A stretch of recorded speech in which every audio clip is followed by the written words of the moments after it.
నమస్తే, welcome to D news. ముందుగా headlines.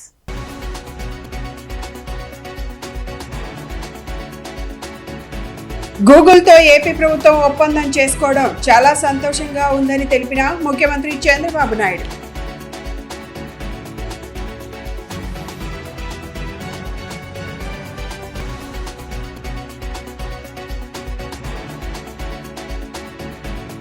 పల్లె పండుగ విజయం ఇచ్చిన స్ఫూర్తిని కొనసాగించేలా పల్లె పండుగ 2.0 ప్రణాళికలు ఉండాలని తెలిపిన ఉప ముఖ్యమంత్రి పవన్ కళ్యాణ్.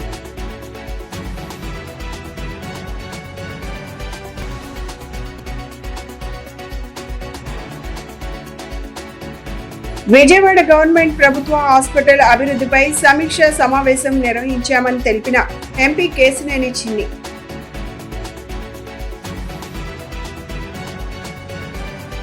గూగుల్తో ఏపీ ప్రభుత్వం ఒప్పందం చేసుకోవడం చాలా సంతోషంగా ఉందని ముఖ్యమంత్రి చంద్రబాబు నాయుడు అన్నారు.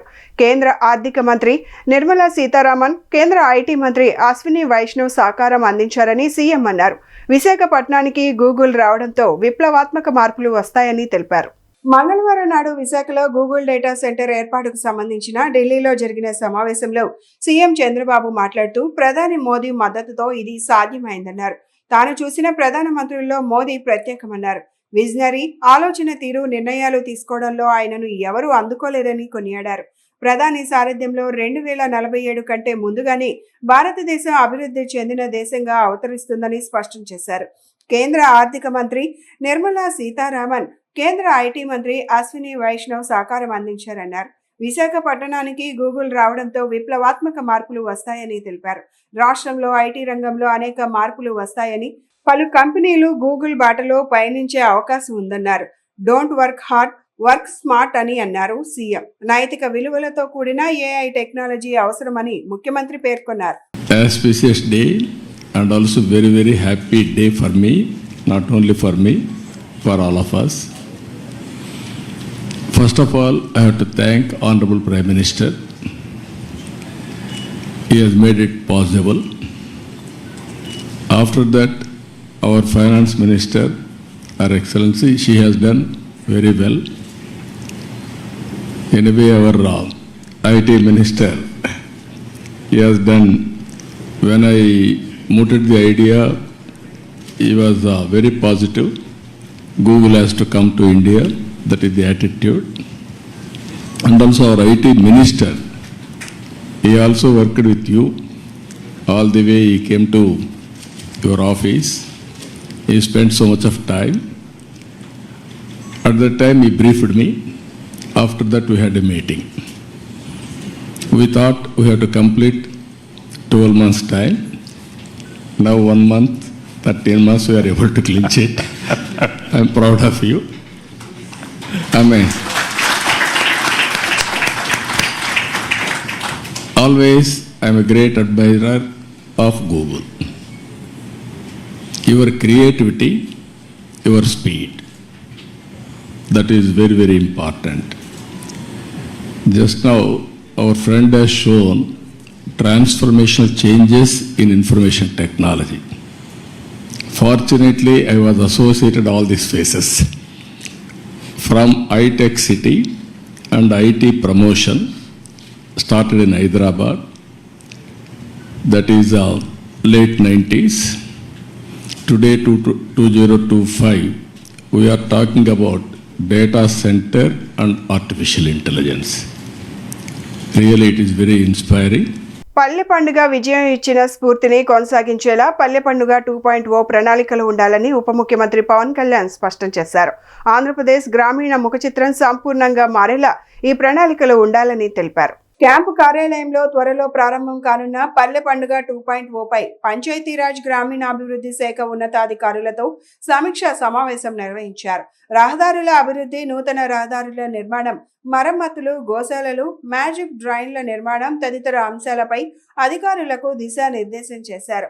ఈ సమీక్షలో రాష్ట్ర పంచాయతీరాజ్ గ్రామీణాభివృద్ధి శాఖ ప్రత్యేక ప్రధాన కార్యదర్శి Shashibhushan Kumar, commissioner Krishnateja, OSD Venkatakrishna, engineering chief Panchayatraj Balu Naik, ఇతర ఉన్నతాధికారులు పాల్గొన్నారు.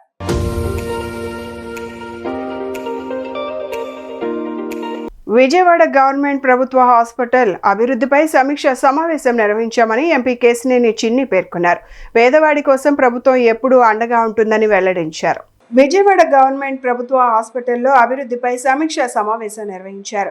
ఈ సమావేశంలో ఎంపీ కేశినేని శివనాథ్, ఎన్టీఆర్ జిల్లా కలెక్టర్ లక్ష్మీషా, సెంట్రల్ నియోజకవర్గ ఎమ్మెల్యే బోండా ఉమామహేశ్వరరావు, తూర్పు నియోజకవర్గ ఎమ్మెల్యే గద్దె రామ్మోహన్ రావులు పాల్గొన్నారు. ప్రభుత్వ హాస్పిటల్లో ఏమేమి లోటుపాట్లు ఉన్నాయనే అంశంపై చర్చించారు. ఈ సందర్భంగా ఎంపీ కేశినేని చిన్ని మాట్లాడుతూ హాస్పిటల్లో అభివృద్ధి కార్యక్రమాలపై సమీక్ష నిర్వహించామన్నారు. మేము ఊహించిన దానికన్నా ఎక్కువ అభివృద్ధి డాక్టర్లు చేస్తున్నారన్నారు. పెద్ద పెద్ద హాస్పిటల్లో అవ్వని ఆపరేషన్స్ ప్రభుత్వ హాస్పిటల్లో చేసి కేసులు సాల్వ్ చేస్తున్నారన్నారు. ఎప్పటికప్పుడు కొత్త టెక్నాలజీని అందుబాటులోకి తీసుకువస్తున్నామన్నారు.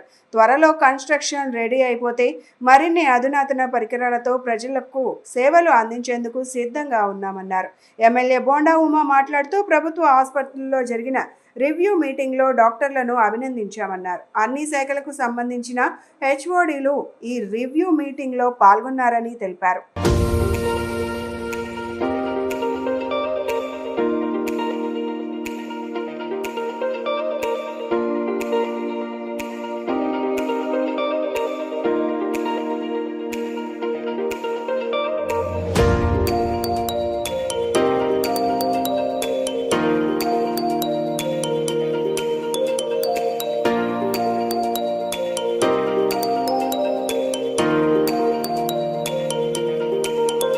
బాణాసంచా అమ్మకదారులు ప్రభుత్వ నిబంధనలను తప్పక పాటించాలని, నిబంధనలకు విరుద్ధంగా అక్రమ నిల్వలు, అమ్మకాలు నిర్వహించే వారిపై కేసులు నమోదు చేయడంతో పాటు షాప్ సీజ్, లైసెన్స్ రద్దుకు వెనకాడబోమని జిల్లా కలెక్టర్ డాక్టర్ జి లక్ష్మీషా హెచ్చరించారు.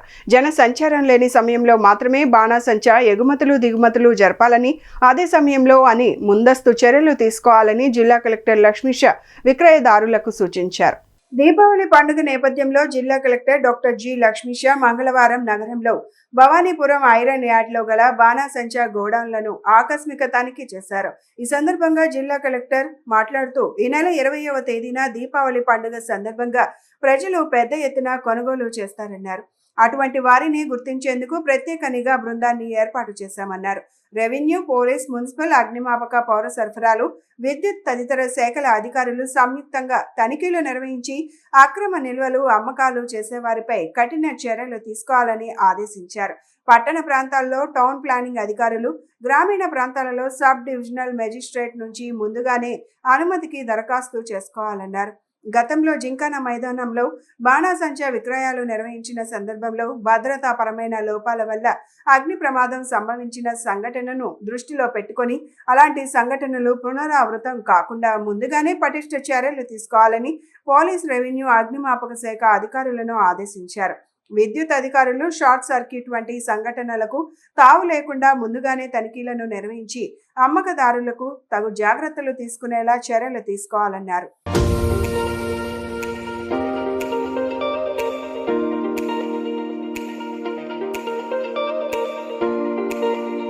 జిల్లాలో దీపావళి కోసం ఫైర్ క్రాకర్స్ పర్మిషన్స్, అలాగే గోడౌన్స్ పర్మిషన్స్ అన్ని అడుగుతున్నారు. సో దీంట్లో భాగంగా ఈరోజు ఇన్స్పెక్షన్ కూడా చేయడం జరిగింది. ఇక్కడ మన విజయవాడలో జిల్లా వ్యాప్తంగా ఏదైతే ఫైర్ క్రాకర్ టెంపరీ పర్మిషన్స్ ఏమైనా ఇవ్వడం జరుగుతుందో, సో ఇవన్నీ చాలా పకడ్బందీగా మానిటర్ కూడా చేయడం జరుగుతుంది. ఒకటి, ఫైర్ క్రాకర్స్ వీలైనంత వరకు మనం తగ్గించాలి, పర్యావరణ దృష్టిలో పెట్టుకొని. లేదు కాల్చాల్సిందే అంటే దయచేసి రూల్స్ అండ్ రెగ్యులేషన్ పాటించాలి. అలాగే ఎవరైతే దీని అమ్మకాలు విక్రయదారులు ఉన్నారో మీరైతే కంపల్సరీగా ఎన్ఓసీలు ఏదైతే మీకు టర్మ్స్ అండ్ కండిషన్ ఇస్తూ ఉన్నామో అది పాటించకపోతే మాత్రం క్యాన్సిల్ చేసేస్తాము. బికాజ్ పర్యావరణ అలాగే పబ్లిక్ సేఫ్టీని కాంప్రమైజ్ చేస్తూ ఫైర్ క్రాకర్ అమ్ముతామంటే మాత్రం కుదరదు. దయచేసి జాగ్రత్తగా ఉండండి. ప్రతి ఒక్క లైసెన్స్ ప్రెమిసెస్ని 24/7 ఎప్పుడైనా ఇన్స్పెక్షన్ చేస్తాం. మీకు ఇచ్చిన క్వాంటిటీ అలాగే మీకు ఇచ్చిన రకాలు అయితే ఉన్నాయో అవన్నీ మాత్రమే ఉండాలి. అది కాకుండా మరి ఏమున్నా కూడా లైసెన్స్ క్యాన్సిల్ చేసి సీజ్ చేయడం జరుగుతుంది. Public safety is the prime concern. పబ్లిక్కి సేఫ్టీ లేకున్నది ఏ మాత్రం అక్కడ కనిపించినా, ఏ మాత్రం ఆ రూల్స్ డీవియేషన్ కనిపించినా కూడా చాలా కఠినంగా చర్యలు తీసుకోవడం జరుగుతుంది. సో నెక్స్ట్ వాళ్ళకి ఇంకా ఈసారినే కాదు ఇంకెప్పుడూ కూడా లైసెన్స్ రాకుండా చూసుకుంటాం. కాబట్టి మీరు బిజినెస్ చేసుకుంటున్నప్పుడు చాలా జాగ్రత్తగా చేసుకోండి. పబ్లిక్ సేఫ్టీని దృష్టిలో పెట్టుకొని చేయండి. అలాగే మీరు ఎక్కడైతే విక్రయిస్తున్నప్పుడు డూస్ అండ్ డోంట్స్, ఏం చేయాలి ఏం చేయకూడదు, ఒక ప్యాంప్లెట్ని కూడా ప్రతి ఒక్కరూ ప్రింట్ చేసి మీ దగ్గర తీసుకెళ్తున్న కస్టమర్స్కి అందచేయాలి. వాళ్ళకి ఎక్స్ప్లెయిన్ కూడా చేసి పంపించాలి. చేతిలో పట్టుకొని కాల్చి పడేయడము, పిల్లల చేతికి ఇవ్వడము, తీసుకెళ్ళి కిచెన్ దగ్గర దేవుడి గదిలో కూడా అక్కడ అగరబత్తి ఉంటుంది, అక్కడ మ్యాస్టిక్ ఉంటుంది, దీపం అక్కడ టపాసులు పెట్టడము, ఇటువంటివన్నీ జాగ్రత్తలు తీసుకోవాలి. ఇటువంటి ప్రమాదకరంగా అవి హ్యాండిల్ చేయకూడదు అనే జాగ్రత్తలు మీరు చెప్పి పంపించాలి. అలాగే విక్రయదారులు, అలాగే మీ షాప్ ముందు పెట్టాల్సిన జాగ్రత్తలు, శాండ్, అలాగే వాటరు, ప్రికాషన్స్, మినిమం డిస్టెన్సు, అలాగే క్వాంటిటీ స్టోరింగు, ప్రాపర్ స్పేసింగు, అలాగే హ్యాండిల్ చేసే స్టాఫ్కి ప్రాపర్గా ట్రైనింగ్ ఇవన్నీ ఉండేలాగా చూసుకోండి. ఏమాత్రం డివియేషన్ ఉన్నా కూడా క్యాన్సల్, మీ ఎన్ఓసి క్యాన్సిల్ అయ్యే అవకాశం ఉంటుంది. జాగ్రత్తగా ఉండండి. ప్రభుత్వ ఉద్యోగుల సంఘం అధ్యక్షులు సూర్యనారాయణతో కలిసి స్టాఫ్ నర్స్ మంజులాదేవి నర్సింగ్ సమస్యలపై మంత్రులతో చర్చించడానికి ఖండిస్తూ ఏపీ గవర్నమెంట్ నర్సెస్ అసోసియేషన్ అధ్యక్షురాలు రాధమ్మ చెప్పారు. కర్నూలు జిల్లా సెక్రటరీగా పోటీ చేసి ఆమె ఓడిపోయిందని, ఓడిపోయిన వారు నర్సుల యాక్టివిటీస్ చేయడానికి అర్హులు కాదని స్పష్టం చేశారు. సూర్యనారాయణ ప్రభుత్వ నర్సులను విడతీసే విధంగా చర్యలు చేయడం సరికాదని హితవు పలికారు. గాంధీనగర్లోని ఏపీ ఎన్జీఓ అసోసియేషన్ హాల్లో ఏపీ గవర్నమెంట్ నర్సెస్ అసోసియేషన్ ఆధ్వర్యంలో విలేకరుల సమావేశం ఏర్పాటు చేశారు. సమావేశంలో అధ్యక్షురాలు రాధమ్మ, కార్యదర్శి కోటమ్మ మాట్లాడుతూ 2024 అక్టోబర్లో ప్రభుత్వం ద్వారా అసోసియేషన్ ఎన్నికలు జరిగాయని గుర్తు చేశారు. ప్రైమరీ హెల్త్ సెంటర్లలో స్టాఫ్ నర్సుల సమస్యలు ఉన్నాయని, కానీ ప్రభుత్వానికి ఫోర్త్ స్టాఫ్ ను ఇవ్వడానికి నిధులు లేవని చెబుతుందన్నారు. గ్రామీణ ప్రాంతాల్లో పిహెచ్సిలలో అనేక ఇబ్బందులు ఎదుర్కొంటున్నామని, స్టాఫ్ నర్సులు అనేక ఇబ్బందులు పడుతున్నారని, నైట్ డ్యూటీలో సపోర్టింగ్ స్టాఫ్ నర్స్ ఇచ్చి వాచ్మెన్లను కేటాయించాలని ప్రభుత్వాన్ని కోరారు. కర్నూలు జిల్లాకు చెందిన మంజులాదేవి అనే స్టాఫ్ నర్సు జిల్లా సెక్రటరీగా పోటీ చేసి ఓడిపోయిందని, ఈ నెల 10వ తేదీన ఏపీజీఎస్ సూర్యనారాయణ ఆధ్వర్యంలో మంత్రులతో సమావేశమయ్యారని చెప్పారు. ప్రభుత్వంలో నర్సుల సంఘం అధ్యక్షురాలిగా పత్రికలో ప్రకటించుకున్నారని, కానీ అధ్యక్షురాలు కాదని స్పష్టం చేశారు. దీనిని తాము పూర్తిగా ఖండిస్తున్నామని చెప్పారు. ఏపీ గవర్నమెంట్ నర్సెస్ అసోసియేషన్ ఒకటే ఉందని, ఇతర సంఘాలు లేవని చెప్పుకొచ్చారు. సూర్యనారాయణ నర్సులను విడగొట్టేలా చేయడం సరికాదన్నారు. ఈరోజు ఏపీ గవర్నమెంట్ నర్సెస్ అసోసియేషన్ నిర్వహించిన ఈ పత్రికా సమావేశము ముఖ్య ఉద్దేశం ఏమనగా 2024 అక్టోబర్లో మా అసోసియేషన్ ఎలక్షన్లు త్రూ గవర్నమెంట్ ద్వారా జరిగినాయి. గవర్నమెంట్ జిఏడి నుంచి పర్మిషన్ ఇస్తూ కోఆపరేటివ్ సొసైటీ డిపార్ట్మెంట్ నుంచి స్టేట్ ఎలక్షన్ ఆఫీసర్ని అరేంజ్ చేసి, అక్కడి నుంచి జిల్లాలకు ఎలక్షన్ ఆఫీసర్ని అపాయింట్ చేసి ప్రతి జిల్లాలో చట్టబద్ధంగా ఎలక్షన్లు జరుపుకున్న తర్వాత ఆ రోజు నుంచి జిల్లా బాడీలు, స్టేట్ బాడీలు మా నర్సెస్ కోసము, మా నర్సెస్ అవసరాల కోసము పని చేస్తూ ముందుకు వెళుతున్నాము. ప్రతి విషయంలో ఎక్కడ ఏమి జరిగినా మేము అటెండ్ అవుతూ మా కార్యకలాపాలు నిర్వహిస్తున్నాము. ప్రత్యేకించి పిహెచ్సిలో చాలా సమస్యలు ఉన్నాయి. అందులో స్టాఫ్ షార్టేజ్ చాలా ఉంది. ఈ గవర్నమెంట్ ఫామ్ అయిన తర్వాత గవర్నమెంట్ వారు ఒక గవర్నమెంట్ ఆఫీసర్ని వేసి ఎలక్షన్స్ జరిపి ప్రతి జిల్లాలో కూడా జిల్లా బాడీలు, స్టేట్ బాడీ అన్నీ ఏర్పరిచి యాజ్ ఫర్ బైలా ప్రకారం ఒక్క ఇంచు కూడా పక్కకు వెళ్లకుండా యాజ్ ఫర్ బైలా ప్రకారం గవర్నమెంట్ ఎలక్షన్స్ జరిపిన ఏకైక క్యాడర్ అసోసియేషన్ మన గవర్నమెంట్ నర్సెస్ అసోసియేషన్. ఈ విధంగా స్టేట్ బాడీ, జిల్లా బాడీలు అన్నీ ఏర్పరచుకొని అనేక కార్యక్రమాలు నర్సెస్కి సంబంధించింది ప్రతిదీ కూడా గవర్నమెంట్కి మేము తీసుకువెళ్తూ ఉన్నాము. ఈ విధానంలో గత ఒక 5 రోజుల క్రితము మంజులాదేవి గారు కర్నూలులో స్టాఫ్ నర్స్గా పనిచేస్తారు. ఆవిడ కర్నూలులో పోటీ చేసి ఓడిపోయారు. కానీ నేను నర్సెస్ సమస్యల మీద పోరాడతాను అంటూ స్టేట్ ప్రెసిడెంట్ని అని సూర్యనారాయణ గారి వింగ్లో సపరేట్గా నర్సెస్కి ఒక వింగ్ అంటూ ఏర్పాటు చేసి ఆమెని ప్రెసిడెంట్ అని చెప్తా ఉన్నారు. నగరపాలక సంస్థ కమిషనర్ ధ్యానచంద్ర మంగళవారం ఉదయం తన పర్యటనలో భాగంగా Ajit Singh Nagar railway track road, JNNURM ఇల్లు, ఎక్సెల్ ప్లాంట్, వాంబే కాలనీ ప్రాంతాలన్నీ పర్యటించి క్షేత్ర స్థాయిలో పారిశుద్ధ్య నిర్వహణ, అవుట్ఫాల్ డ్రైన్లు పరిశీలించారు. Ajit Singh Nagar railway track road వద్ద ఉన్న అవుట్ఫాల్ డ్రైన్ స్వయంగా తానే డ్రోన్ ద్వారా డ్రైన్లో ప్రవాహాన్ని, అందులో ఉండే వ్యర్థాలను గమనించి డ్రైన్ ప్రవాహంలో ఎటువంటి అడ్డంకులు ఉండరాదని, అందుకు తగిన చర్యలు అధికారులు తీసుకోవాలని ఆదేశించారు. JNNURM ఇళ్ల వద్ద పారిశుద్ధ్య నిర్వహణ పరిశీలించి అక్కడున్న చెట్ల వ్యర్థాలను, పెరిగిపోయిన తీగలను తొలగించి పరిశుభ్రంగా ఉంచి ఆరోగ్యకరమైన వాతావరణం ఉండేటట్టు చర్యలు తీసుకోవాలని అధికారులను ఆదేశించారు.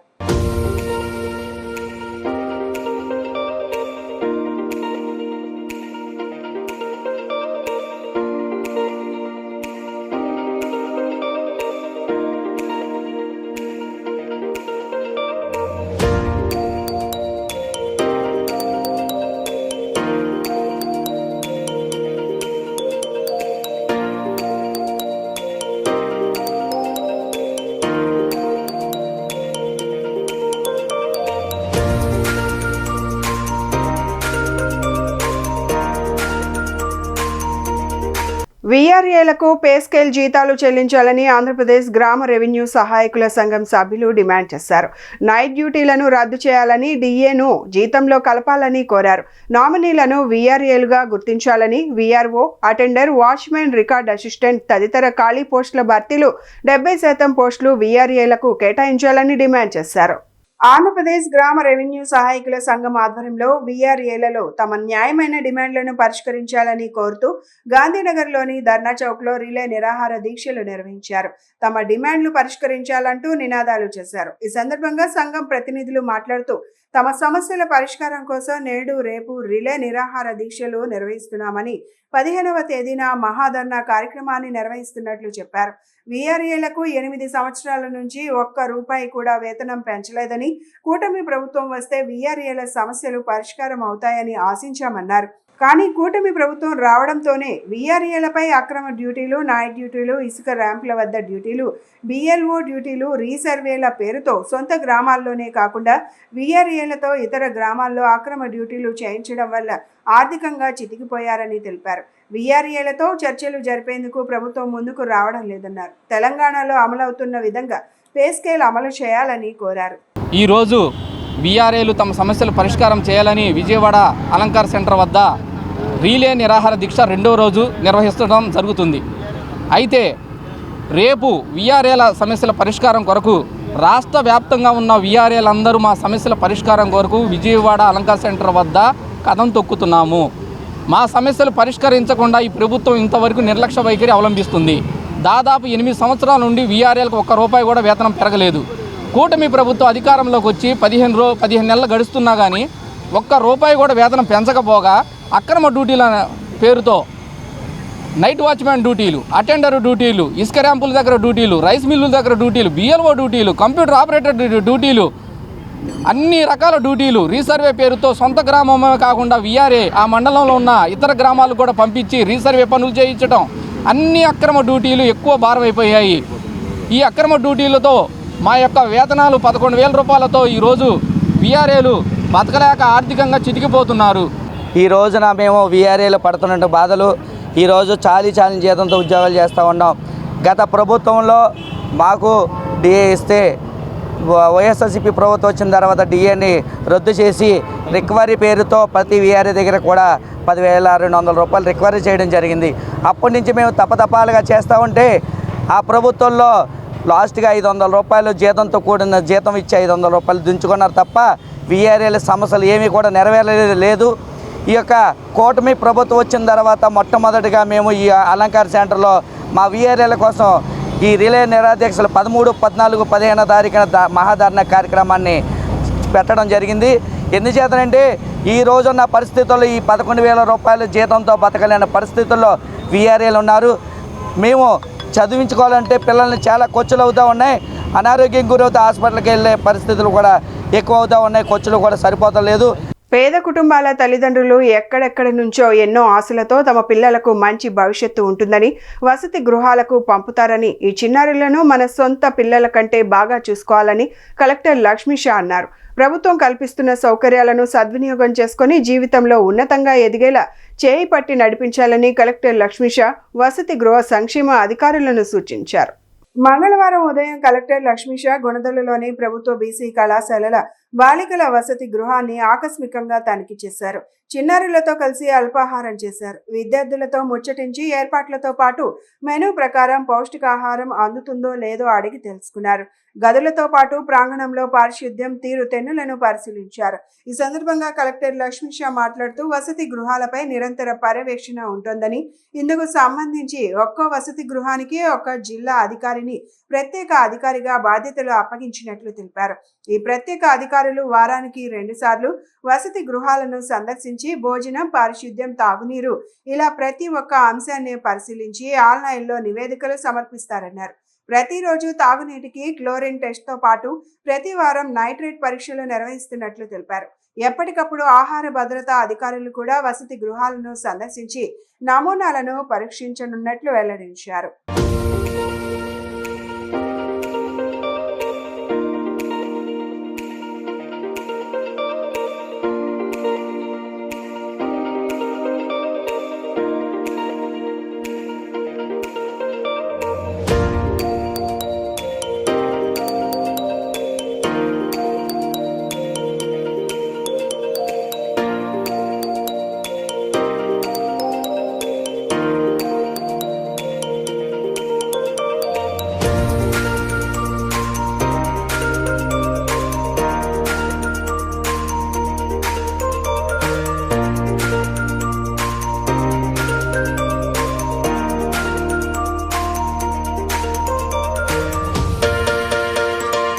జిల్లాలో సంక్షేమ హాస్టల్స్ ఏదైతే ఉన్నాయో దీనికి అన్నిటికీ ఒక స్పెషల్ ఆఫీసర్ని, డిస్ట్రిక్ట్ లెవెల్ స్పెషల్ ఆఫీసర్ని నియమించడం జరిగింది. వాళ్ళు ప్రతి వారం 2 సారి వెళ్ళి అక్కడ పిల్లలతో మాట్లాడి అక్కడ భోజనం ఎలా ఉంది, శానిటేషన్ ఎలా ఉంది, డ్రింకింగ్ వాటర్ ఇవన్నీ హైజీన్ ఎలా ఉన్నాయి దీని గురించి ఆరా తీసి మనకు ఎప్పటికప్పుడు ఆన్లైన్ రిపోర్ట్ పంపిస్తూ ఉంటారు.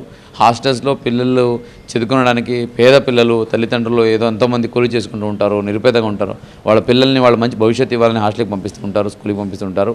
సో వాళ్ళకి ఇక్కడ మనము వీలైనంత ఎంత వాళ్ళకి సపోర్ట్ చేసి వాళ్ళు మంచిగా చదువుకొని ఆరోగ్యవంతంగా ఇంటికి వెళ్ళి పంపించడం మన ఉద్దేశము. దానికోసం కావాల్సిన అన్ని ఏర్పాట్లు, ముఖ్యంగా స్పెషల్ ఆఫీసర్ నియమించడం, అలాగే ర్యాండమ్ చెక్స్, అలాగే వాటర్ టెస్టింగ్. ప్రతి హాస్టల్లో కూడా వాటర్ అయితే ఉందో దాన్ని ఎవ్రీడే క్లోరిన్ టెస్ట్ చేయాలి, అలాగే ఎవ్రీ వారానికి ఒకసారి నైట్రేట్ టెస్ట్ చేయాలని కూడా నిబంధనలు పెట్టడం జరిగింది. అదే ప్రకారంగా మనం చెక్ చేస్తుంటాం. అలాగే ఫుడ్ సేఫ్టీ ఇన్స్పెక్టర్స్ ఎప్పటికప్పుడు హాస్టల్స్కి వెళ్ళి ఫుడ్ శాంపిల్స్ కూడా తీసుకొచ్చి హైజీన్ ఉందా, ప్రాపర్గా క్వాలిటీగా ఉందా అని చూస్తూ ఉంటారు. సో ఎక్కడ కూడా పిల్లలకి హాస్టల్లో ఇబ్బంది జరగకుండా వాళ్ళకి కావాల్సిన అన్ని సదుపాయాలు, అలాగే మౌలిక సదుపాయాలు ఇచ్చి వాళ్ళు మంచిగా చదువుకునేలాగా చర్యలు చేపడుతున్నాము. దీనికి ప్రతి ఒక్కరు సహకరించాలి. హాస్టల్ వార్డన్స్కి, హాస్టల్ వెల్ఫేర్ ఆఫీసర్స్కి, అలాగే వెల్ఫేర్ ఆఫీసర్ డిస్ట్రిక్ట్లో ఉన్న వాళ్ళందరికీ నా విన్నపం ఒకటే, మీరు మ్యాక్సిమం విజిట్ చేయండి, పిల్లలతో ఇంటరాక్ట్ అవ్వండి, హాస్టల్లో ఉండండి, పిల్లలతో కలిసి మీరు కూడా భోజనం చేయండి. అప్పుడు మీకు క్వాలిటీ గురించి తెలుస్తుంది. మన పిల్లల్ని ఎలాగైతే చూసుకుంటామో ఇంట్లో అంతకన్నా ఎక్కువగా హాస్టల్ పిల్లల్ని చూసుకోవాలని కోరుకుంటున్నాను. సో పిల్లలకి హెల్త్ చెకప్స్కి కూడా so every week medical team ప్రతి హాస్టల్ని ఇన్స్పెక్ట్ చేసి పిల్లలతో ఇంటరాక్ట్ చేసి ఏదైనా వాళ్ళక్కడ విరేచనాలు, వాంతులు లేదా ఏదైనా ఫీవర్స్ ఇటువంటి వస్తుంటే వాళ్ళకి ట్రీట్మెంట్ ఇచ్చి అలా రాకుండా చూసుకోవడానికి కూడా కౌన్సిలింగ్ చేయాలని కూడా మెడికల్ టీం కూడా వేయడం జరిగింది. సో ఏదేమైనా అన్ని హాస్టల్స్లో సేఫ్గా ఉండేలాగా, పిల్లలు ఆరోగ్యంగా ఉండేలాగా, మంచి ఆహారం తీసుకుంటూ మంచి నీళ్లు వాళ్ళకి అందుబాటులో ఉండేలాగా, వాళ్ళు మంచి ఎన్విరాన్మెంట్ ఉండేలాగా, మంచి చదువుకొని వాళ్ళు మంచి స్థానాలకు వెళ్ళడానికి హాస్టల్స్ అన్ని సజావుగా చేస్తున్నాం. స్థానిక సంస్థల పరిపాలనకే టీవీ తెచ్చిన మంచి పరిపాలనా దక్షకుడు కామ్రేడ్ టి వెంకటేశ్వరరావు అని నగర కార్యదర్శి జి కోటేశ్వరరావు, సిపిఐ జాతీయ కార్యవర్గ సభ్యులు అక్కినేని వనజ, జిల్లా కార్యదర్శి దోనేపూడి శంకర్లు కీర్తించారు. 2 సంవత్సరాలు మేయర్గా పనిచేసి నగర సమగ్ర అభివృద్ధిలో తనదైన శైలిలో చెరగని ముద్ర వేశారని కొనియాడారు. విజయవాడ నగర ప్రథమ మేయర్, తొలితరం కమ్యూనిస్ట్ నాయకుడు కామ్రేడ్ టి వెంకటేశ్వరరావు 13వ వర్ధంతి కార్యక్రమం సిపిఐ విజయవాడ నగర సమితి ఆధ్వర్యంలో జరిగింది. ఈ కార్యక్రమంలో సిపిఐ నగర కార్యదర్శి జి కోటేశ్వరరావు, జాతీయ కార్యవర్గ సభ్యులు అక్కినేని వనజ, జిల్లా కార్యదర్శి దోనేపూడి శంకర్ పాల్గొని టీవీ చిత్రపటానికి పూలమాలలు వేసి నివాళులు అర్పించారు. ఈ సందర్భంగా వారు మాట్లాడుతూ వామపక్ష భావజాలంతో ఆనాటి స్వతంత్ర ఉద్యమంలో ఎంతో చురుకుగా పాల్గొన్న టీవీ 1940 నుంచి విజయవాడ కేంద్రంగా ఉద్యమ రాజకీయాలు నడిపారన్నారు. 26 ఏళ్ల సుదీర్ఘ కాలం విశాలాంధ్ర జనరల్ మేనేజర్గా పనిచేస్తూ ప్రజా సమస్యల పరిష్కారానికి తనదైన శైలిలో కృషి చేశారన్నారు. 1981 విజయవాడ నగరపాలక సంస్థగా ఏర్పడిన తరువాత జరిగిన మొట్టమొదటి ఎన్నికల్లో వామపక్షాలు అధికారం వచ్చిన తొలి 2 సంవత్సరాలు మేయర్గా పనిచేసి నగర సమగ్ర అభివృద్ధిలో తనదైన చెరగని ముద్ర వేశారన్నారు. తనదైన దార్శనిక పరిపాలనా దక్షత నేటి పాలకులకు దిక్సూచి లాంటిదన్నారు. స్థానిక ప్రజాప్రతినిధుల హక్కుల కోసం గళమెత్తి ఢిల్లీ స్థాయిలో పోరాటాలు చేసిన పోరాట యోధుడు అన్నారు. నగర ప్రథమ మేయర్ కామ్రేడ్ టి వెంకటేశ్వరరావు గారి 13వ వర్ధంతి సందర్భంగా విజయవాడ నగర కమ్యూనిస్ట్ పార్టీ ఆధ్వర్యంలో వారికి శ్రద్ధాంజలి ఘటించే కార్యక్రమం జరుగుతూ ఉన్నది.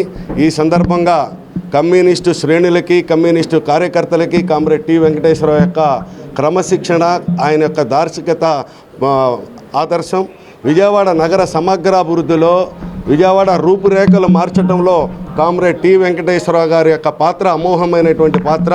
ఎంతో దూరదృష్టితోటి కొండ ప్రాంతాలు, దిగువ ప్రాంతాలు, అన్ని ప్రాంతాలను కూడా సమతుల్యంగా అభివృద్ధి చేయడంలో కామ్రేడ్ టి వెంకటేశ్వరరావు గారి నాయకత్వంలో కమ్యూనిస్టులు మొదటి కార్పొరేషన్లోనూ, అలాగే 95-2000 సంవత్సరంలో నగరంలో అనేక అభివృద్ధి కార్యక్రమాలు చేపట్టడము, అంతేకాకుండా ఇల్లు లేనటువంటి నిరుపేదలకి కమ్యూనిస్టుల పార్టీల ఆధ్వర్యంలో ఆ రోజున ఇల్లు లేనటువంటి వారికి ఇల్లు కేటాయించడం జరిగింది. ప్రథమ మేయర్, విజయవాడ నగర దార్శనికుడు, విజనరీ లీడర్, పరిపాలనా దక్షుడు, దేశంలోనే మేయర్లకు హక్కులు కావాలని చెప్పి మేయర్ ఇన్ కౌన్సిల్ కోసం పోరాటం చేసినటువంటి పరిపాలనా దక్షుడు, విరోచితంగా 73-74వ రాజ్యాంగ సవరణ అమలు చేయాలని చెప్పి ఆమరణ నిరాహార దీక్షకు చేబూనినటువంటి ఒక పరిపాలనా దక్షుడిని విజయవాడ నగరం కోల్పోయి 13 సంవత్సరాల కాలమైనటువంటి సందర్భంగా ఈనాటికి విజయవాడ నగరం టి వెంకటేశ్వరరావు యొక్క దార్శనికతతోటే అభివృద్ధి చెందుతూ ఉన్నది. ఎవరు మేయర్గా వచ్చినా, ఏ రాజకీయ పార్టీ వారు వచ్చినా విజయవాడ నగర ప్రథమ mayor, communist mayor T Venkateswararao యొక్క విజన్ తోటే పరిపాలిస్తున్నటువంటి పరిస్థితి. వాంబే కాలనీ, మధురానగర్ మధ్య రైల్వే ట్రాక్ క్రింద నిర్మించ తలపెట్టిన అండర్ పాస్ ఆర్యుబి కనీసం 10 మీటర్లు వెడల్పు ఉండాలని సింగినగర్ 2వ ఫ్లైఓవర్ సాధన కమిటీ సభ్యులు డిమాండ్ చేశారు. ప్రస్తుతం ఉన్న సింగినగర్ ఫ్లైఓవర్కు సమాంతరంగా మరో ఫ్లైఓవర్ నిర్మించాలని ప్రభుత్వానికి విజ్ఞప్తి చేశారు. సింగినగర్ ఫ్లైఓవర్ సాధన సమితి ఆధ్వర్యంలో మీడియా సమావేశం నిర్వహించడం జరిగింది. ఈ కార్యక్రమంలో ఫ్లైఓవర్ సాధన సమితి కన్వీనర్ ఎంవి ఆంజనేయులు మాట్లాడుతూ, నగరంలో వాహనాల సంఖ్య భారీగా పెరగడంతో సింగినగర్ ఏరియాలో ప్రస్తుతం ఉన్న ఫ్లైఓవర్ సరిపోవటం లేదన్నారు. తరచుగా ట్రాఫిక్ జామ్లు ఏర్పడుతున్నాయని, ప్రస్తుతం ఉన్న ఫ్లైఓవర్ కు అదనంగా సింగినగర్ ఏరియాలో మరో ఫ్లైఓవర్ నిర్మించాలని, వాంబే కాలనీ వద్ద అండర్ పాస్ ఆర్యుబి వేయాలన్నారు. ఎంపీ కేశినేని శివనాథ్కి రైల్వే అధికారులకు మెమరాండం సమర్పించామన్నారు. రైల్వే అధికారులు స్పందించారని, రాష్ట్ర ప్రభుత్వం మాత్రం స్పందించలేదన్నారు. వాంబే కాలనీ వద్ద నిర్మిస్తున్న రబ్ కనీసం 10 మీటర్లు ఉండాలని కోరారు. కాలనీ, మధురానగర్ ఈ రెంటి మధ్య రైల్వే ట్రాక్ క్రింద అండర్ పాస్ వేయాలి, అంటే ఆర్యుబి వేయాలి అని చెప్పని చాలా కాలంగా ఒక డిమాండ్ ఉంది. అయితే అది అసలు దాన్ని పట్టించుకున్న నాథుడు లేడు, ఎవరూ లేరు. దీన్ని 2023 జనవరిలో ఈ సింగినగర్ 2వ ఫ్లైఓవర్ సాధన కమిటీ అనేటువంటిది ఒకటి ఏర్పడింది. ఇది ఏర్పడటానికి కారణం ఏంటంటే, సింగినగర్ ఏరియాలో విపరీతమైనటువంటి ట్రాఫిక్ వస్తూ ఉంది. ఆ ట్రాఫిక్ ఇప్పుడు ఉన్నటువంటి ఫ్లైఓవర్ చాలటం లేదు కాబట్టి అక్కడ ఇంకొక ఫ్లైఓవర్ వేయాలి అనేటువంటి ఒక డిమాండ్తో ఈ కమిటీ ఏర్పడింది. అదే ఆ వాంబే కాలనీ దగ్గర కూడా అండర్ పాస్ వేయాలి అనేటువంటి డిమాండ్తో, ఈ 2 డిమాండ్లతో ఈ సాధన కమిటీ 2023 జనవరిలోనే అందరికీ రిప్రజెంట్ చేశాం. 3 లక్షల జనాభా ఉన్న సింగినగర్కి ఒక్క ఫ్లైఓవరు, ఆ ఫ్లైఓవర్ కట్టినప్పుడు 1,00,000 జనాభా ఉంది. ఈ కాలంలో 2 లక్షలు పెరిగినాక ఇంకో 2 ఫ్లైఓవర్లు అన్నా కట్టాలక్కర్లేదా? కనీసం ఒక్కదానికి కూడా దిక్కులేదు. రిప్రజెంటేషన్ ఇస్తే స్పందన పాజిటివ్గా ఉండట్లేదు. వాంబే కాలనీ నుంచి మధురానగర్ వెళ్ళడానికి 100 టన్నులు ఒకటి అడిగాం, దానికి 4/3 యాక్సెప్ట్ చేశారు. అది మేము అభ్యంతరం చెప్పాం. అలా ఉన్న ట్రాఫిక్కి 4/3 సరిపోదు, 10/3 కావాల్సిందే చెప్పి మేము మళ్ళీ రిప్రజెంటేషన్ ఇచ్చాం. అట్లా ఫ్లైఓవర్ కూడా కమిషనర్కి వీళ్ళందరికీ మేము లెటర్ ఇచ్చాం. ఇంక ఇటు నుంచి స్టేట్ నుంచి ఏమి స్పందన రాలా, దీనికి మాత్రం స్పందన వచ్చింది, 4/3 యాక్సెప్ట్ చేస్తామని చెప్పి. బులెటిన్ ముగించే ముందు హెడ్లైన్స్ మరొకసారి.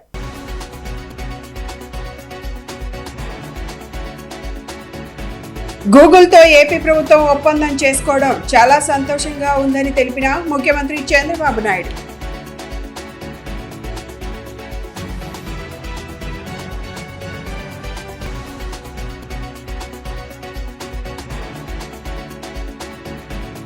పల్లె పండుగ విజయం ఇచ్చిన స్ఫూర్తిని కొనసాగించేలా పల్లె పండుగ 2.0 ప్రణాళికలు ఉండాలని తెలిపిన ఉప ముఖ్యమంత్రి పవన్ కళ్యాణ్.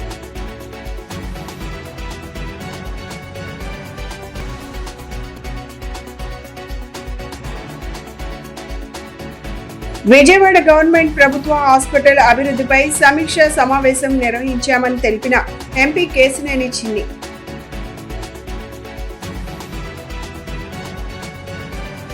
ఇవి ఈనాటి bulletin updates. Keep watching the news.